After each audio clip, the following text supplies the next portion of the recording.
Michigan Out of Doors Online is brought to you in part by... We fight the battles no one hears about. We drop into the middle of firefights to rescue others. And act as one-man air traffic control towers. We're the ones who go before all others.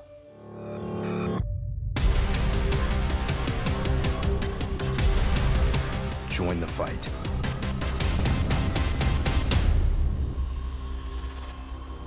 By Tri-County Logging.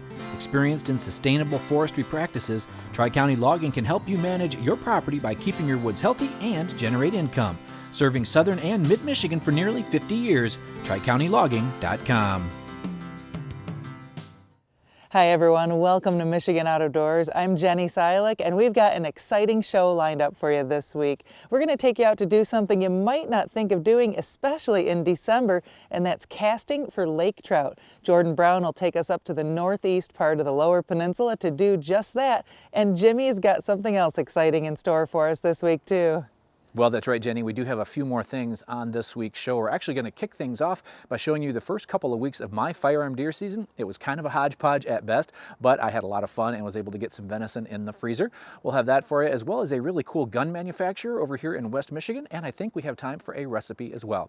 Lots of good stuff on this week's show. You stay tuned. I'm Jimmy Gretzinger. It's time for Michigan Out of Doors. From the first spring rains to the soft summer breeze, dancing on the pine forest floor, the autumn colors catch your eyes. Here come the crystal winter skies. It's Michigan, Michigan out of doors. What a beautiful day in the woods. Someday our children all will see this is their finest legacy, the wonder and the love of Michigan. As the wind comes whispering through the trees, the sweet smell of nature's in the air. From the Great Lakes to the quiet stream, shining like a sportsman's dream. It's a love of Michigan we all share. Michigan Out of Doors is presented by Country Smokehouse, a sportsman's meat processor and Michigan destination since 1988. Offers a variety of homemade smoked meats and Michigan-made products in-store and online. The Country Smokehouse features an outdoor barbecue and bar. Details at countrysmokehouse.com. The Michigan Wildlife Council is dedicated to educating the public about the important role hunters and anglers play in supporting wildlife conservation for future generations. Learn more at hereformioutdoors.org.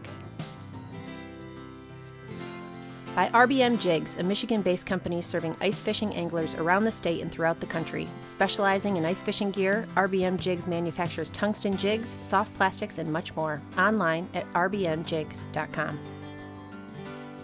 By Showspan, producing sport shows such as the Ultimate Fishing Show Detroit at the Suburban Collection Showplace, with new dates for 2021. The Ultimate Fishing Show is now being held March 25th through March 28th.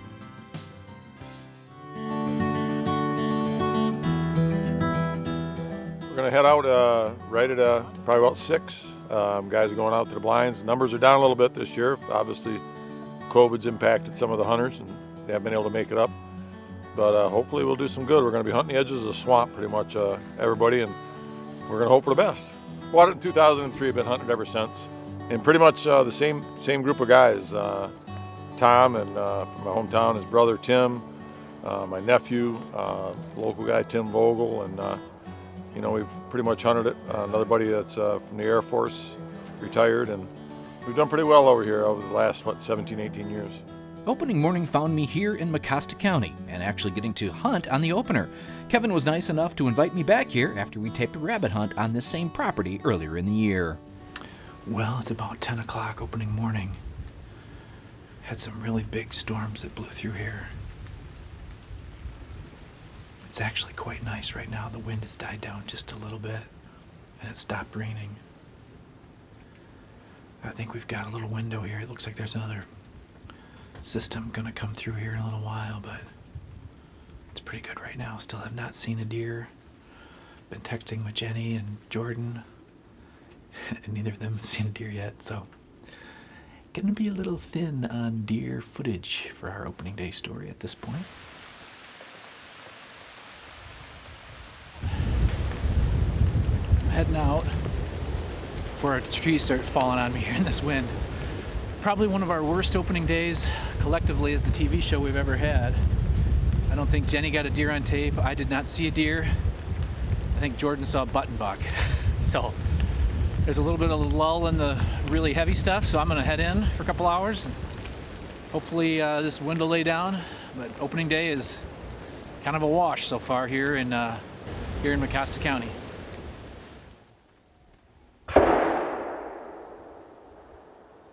Whoa, that was close. Wonder if that was one of our guys. Well, as it turns out, Tom Lafferty, just a few hundred yards away, had been eyeing a buck most of the morning and was able to connect. All right, Tom, tell me about what happened on this nice buck this morning. Well, he came in about 7:30, in and out of the swamp behind me. I kind of kept an eye on him for about an hour. Wasn't sure about this point, and then I saw this one here, and because we got to have 4 on the side, and I figured that was enough to seal the deal for him. Yeah, I'd say that's a Michigan 5-point on that one side, I would say. How far was the shot? Oh, 60 yards, 70 yards. Okay. And you were watching for quite a while. Yeah, he come and go. I lost sight of him a few times within an hour, and he would come back and mill around. And only deer I saw so far this year. Wow. Happy to get him on the second day. Well, congratulations. Thank you. Well, I saw deer walking in and out, but not able to get anything on camera in my 2 days here. But the guys were great, and it was good to be in the woods with a rifle in hand. After leaving Mecosta County, I headed to Mason County and was able to hunt with my dad for a few days. But again, the deer were few and far between. We hunted 3 different days and had very little deer sightings. So now we fast forward to the day before Thanksgiving, and I was closer to home now, and even though the weather was terrible, I had high hopes that I may be able to get a deer in front of me. Cross our fingers, hoping to fill the freezer today, so either a nice rack buck or a big doe. Pretty open tonight. Well, it seemed the rain followed me just about every hunt this year, and tonight was no different. However, there was a break in the rain right before dark, and sure enough, some deer were moving. These 2 does were right at the end of my effective range with my .44 mag, and with the fading light, I had a hard time seeing if they were yearling deer or not. So I waited, and sure enough, they came in quite a bit closer, and I could see one was a mature doe. Now I just had to have her on camera and in the gun at the same time.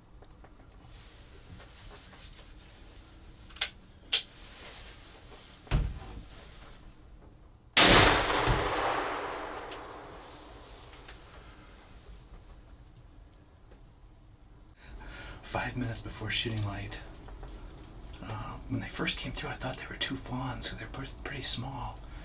And I think it's the same 2, but then they kind of came out in the field, and I could tell one was a little bit bigger than the other one. So had a good shot on her front shoulder. Got a good mark on her, and we'll follow her up here in a few minutes. Hopefully I got some back straps for the freezer. Yeah. Boy, it still gets excited. Even when pulling the trigger on a doe, it's pretty stinking fun. Let's go get her. Well, it is a lot of fun, and it's a great way to put some meat in the freezer after a rather rough start to the season. Special thanks to all involved. Kevin and his crew were a great group of guys for our makeshift deer camp at his house in Mecosta County. I was glad that I got to spend a few days with my dad and get him in the woods. And of course, along the way, there were some great sunrises and a few sunsets that just make you glad to be in the woods. So overall, even though we didn't see many deer this firearm season, it was still full of some great people and lots of time afield. And hey, here we are with a tag left and plenty of season still ahead here in Michigan's Out of Doors.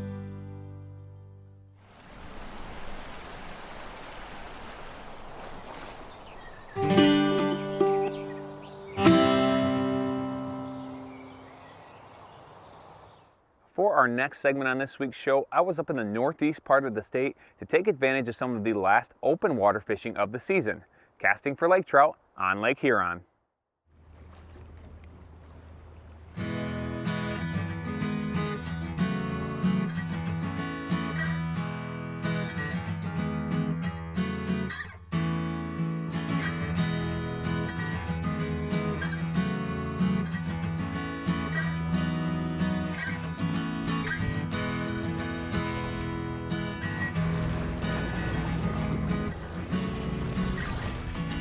We're right on the shoreline of Tawas Bay. It's in late November, and Right now, all your bait fish are starting to move into the shallows. So we're right off some of these marinas where these bait fish will pile up, emerald shiners, gizzard shad, and then lots of little perch. And we're fishing small minnow patterns right now, trying to find one of these lake trout to eat our fly. Well, in the early 2000s, there was a huge population still of alewives in Lake Huron. And back then we had good population of brown trout. And so that was kind of the main target fish we were catching. In the same time frame of year and same everything over in here was the browns would all move in here. And but then when the alewives collapsed, the brown trout, they fell apart too, and eventually they quit stocking them. And then in the new Lake Huron now with no alewives, there's a lot of lake trout. And typically in the summertime, and most of the year the lakers are living out deep. People are catching them trolling. But then in the fall, late fall here, just before ice up, and then again in the early spring, they're very attainable to the fly angler or somebody just casting.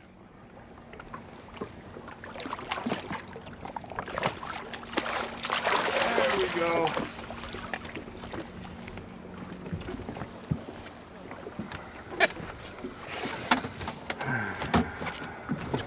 Little minnow pattern. Beautiful lake trout. All right, ready to put them back in. We started fishing a 6-inch Great Lakes deceiver in chartreuse and white, and we had one hard follow. I kind of jerked it away from right at the boat. But then we switched over to a real small minnow pattern. It's a little sparkle minnow with some weight in it. Fished on a sinking line, and on the fall, that last one grabbed it real good. Every once in a while you hit a steelhead in here. I don't know, this doesn't seem like a lake trout. No. He's running. And what we got going on here? I don't know, we hit something that's moving fast. Hit the same spot. There's still a brown trout in this bay somewhere. But that one took some line. And a lot of Atlantic's down here too. See, and that's what we always wondered if Atlantic salmon would find the minnows in here.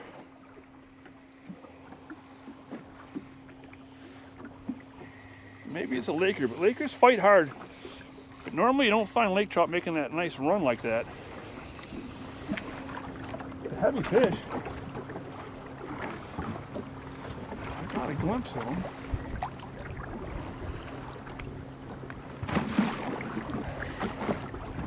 The only problem with these small minnow patterns is that hook is not big.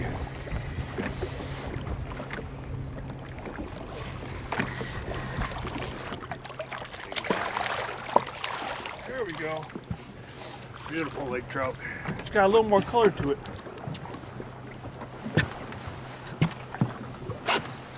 That one's a little more, he's a little bigger. He's thicker, he's after your fish.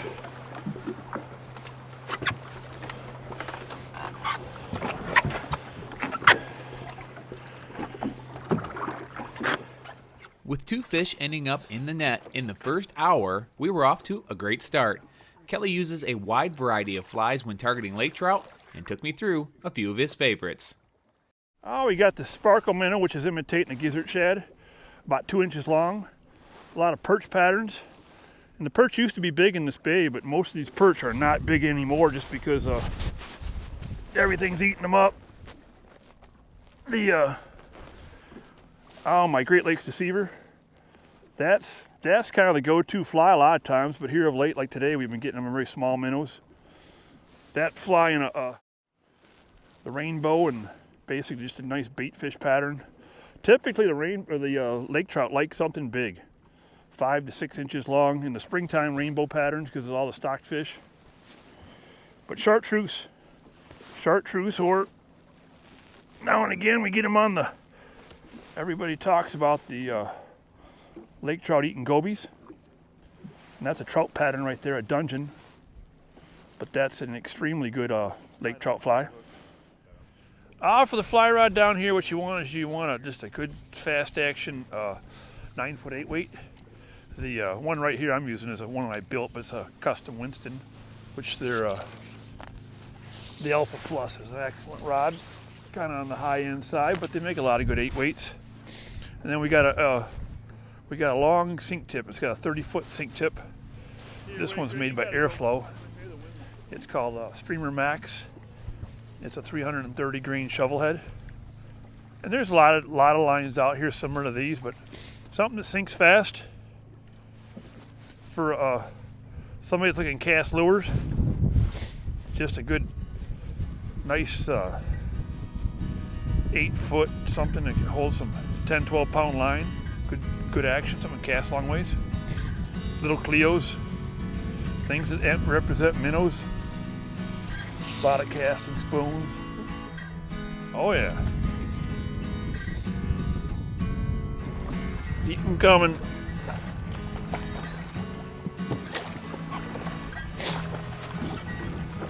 There we go.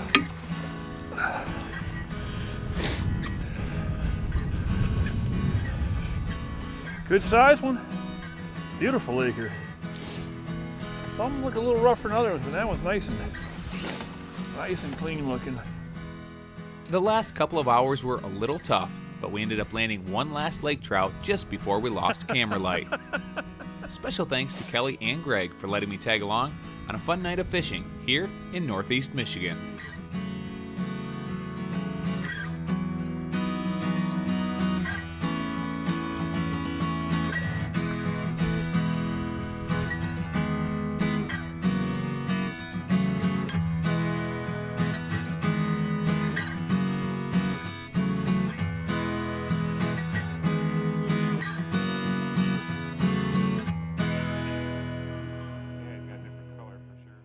Well, we're pretty fortunate here in the great state of Michigan to have so many good gun shops all around both peninsulas.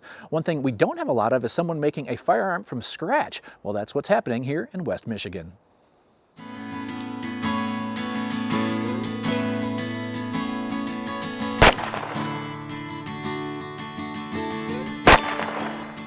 We're in the aerospace business, and our production peaks at the end of the month and is very low at the beginning of the month. So I wanted to have a product that we sell, that we could machine using our existing equipment.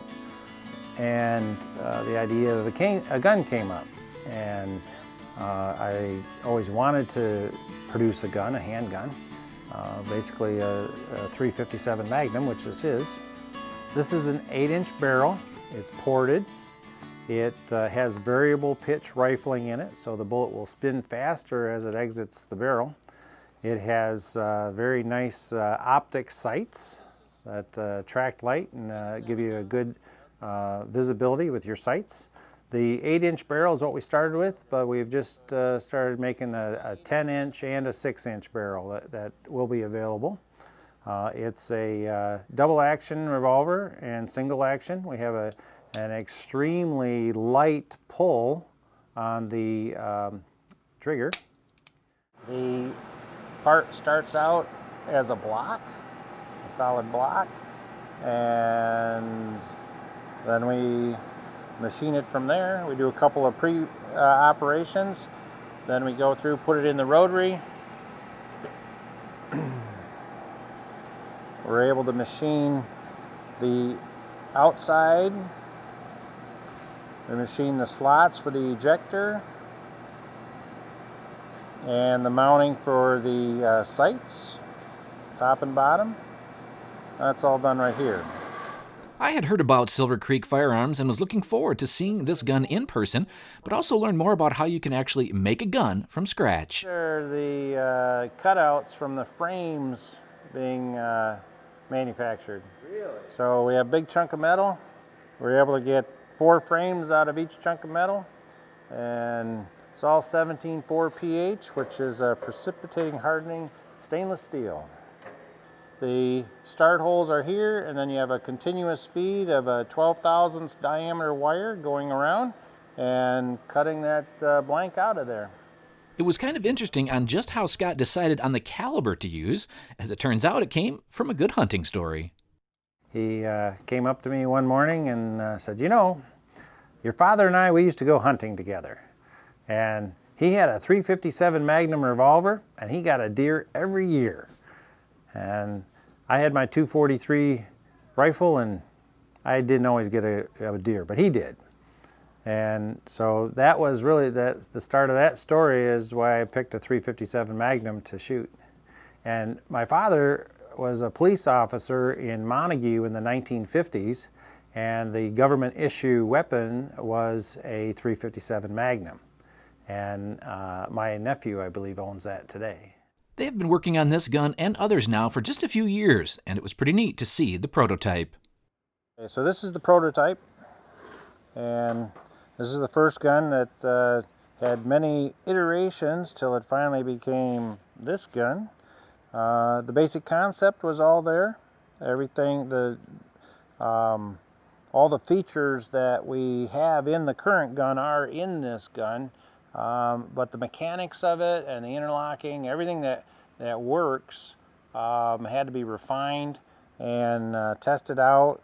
And so we gave it serial number 1001 for the prototype.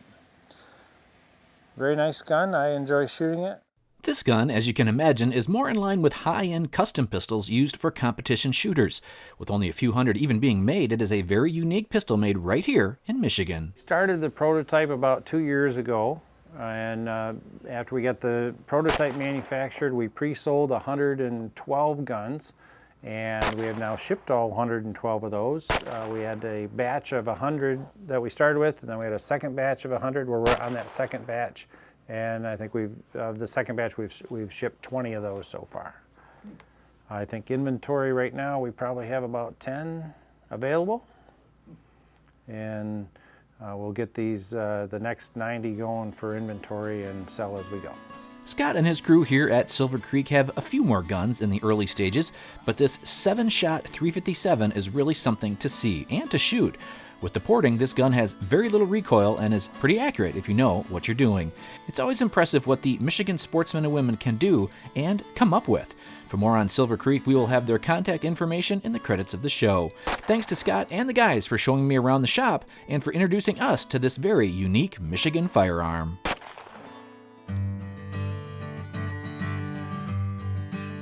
Well, hey everybody, we're here once again, Antlers Fireside Grill, Canadian Lakes, with chef extraordinaire Jim Wood. Jim, what are we baking today, cooking today? Today we're gonna make duck bacon, duck ham. Okay. So yeah, it's something you can do with duck, goose. Goes really well with turkey too. Now what do you have to do to prepare the meat? Did you do anything special to it? So it's raw now, it's in its raw state, so we have to make our cure. So basically we've got 2 quarts of water here. We've got the salt, curing salt, got some sugar, some bay leaf, and then we've got some fresh thyme. I'm just gonna tear off a little bit of this, toss it in there, and then we've got some Michigan maple syrup. And this was kind of at a not really a boil, just kind of simmering like? Simmering right now, we're gonna slowly bring it up to a boil. Okay. And what that's gonna do is not only dissolve all of the sugar and the salt, because this is a super saturated solution, so basically it can't dissolve just by whisking it. You have to bring it up to heat to make it dissolve. And then you're gonna have, you can use sherry. I like to use apple brandy. Okay. I think brandy and apples goes really well with game. And so you're just gonna bring that up to boil, which is coming up real quick right now. And then we're going to cool it in the refrigerator. So it's gonna take a few hours. I mean, I would wait 4 hours. Gotcha. And then you're gonna pour it, I think a Ziploc bag probably works best. Pour it over whatever you're gonna brine. Okay. Let it sit for 24 hours. Gotcha. Then you're gonna pull it out of the brine and you're going to let it sit in the refrigerator uncovered. And what that does is it forms a pellicle, so it'll help take the smoke a little better. Okay. And then you're gonna smoke it, anywhere between 165 and 225 degrees to get your best smoke flavor. Gotcha. And then so what kind of stuff would you do? Can you treat that like any kind of bacon? Ham, bacon.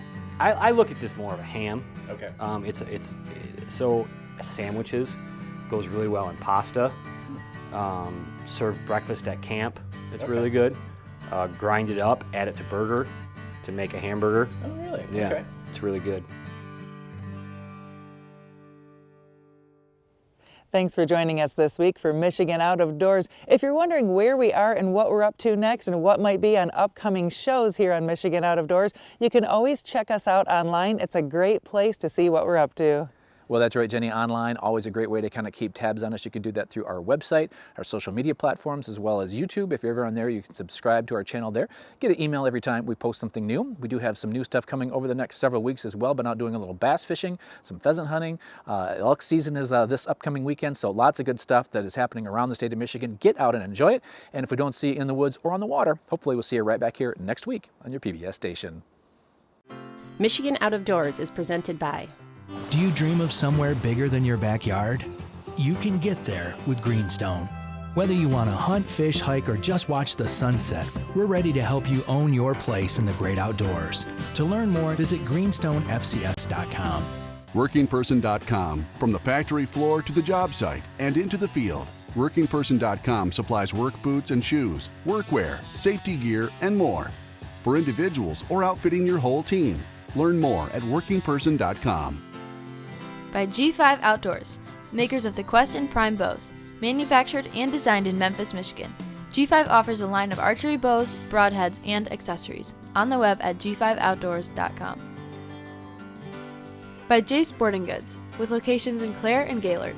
Jay's has been serving the Michigan outdoor enthusiast since 1971 with a wide variety of outdoor products. The gear, the knowledge, the tradition of Jay's on the web at jaysportinggoods.com. Closed captioning provided by Marvo Mineral, makers of Lucky Buck, deer management products including minerals to supplement deer diets year-round to improve health and antler growth.